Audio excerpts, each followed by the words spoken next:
ஆனா ஆண்டவர் ஆபிரகாமுக்கு ஒரு பிளான் பண்ணி வச்சிருக்கிறார். இந்த வருஷம் என் பிள்ளைக்கு ஒரு காரியத்தை நான் செய்யணும்.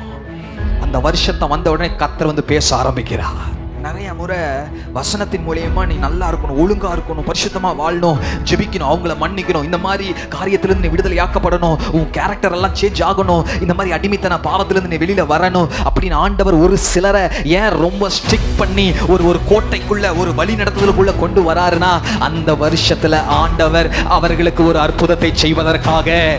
நீங்க புரிஞ்சுக்கணும், ஆண்டவர் என்னை ஒழுங்குபடுத்த விரும்புகிறார். ஏன் அப்படின்னா, ரொம்ப வருஷமா நடக்காதது என் குடும்பத்துல நடக்க போகுது, என் ஆலயத்துல நடக்க போகுது, என் தேசத்துல நடக்க போகுது. ரொம்ப வருஷமா நீங்க நிறைய காரியத்துக்காக ஜோம் பண்ணி நடக்கல. உங்க பிள்ளைகளுக்காக ஜோம் பண்ணி நடக்கல, உங்க கணவருக்காக ஜோம் பண்ணி நடக்கல, உங்க பேர பிள்ளைகளுக்காக ஜோம் பண்ணி நடக்கல, உங்க பிசினஸுக்காக ஜோம் பண்ணி நடக்கல. ஆனா இன்னைக்கு ஆண்டவர் உங்களை சொன்ன வசனத்தை அவர் நிறைவேற்றி முடிக்கிற தேவனாக இருக்கிறார்.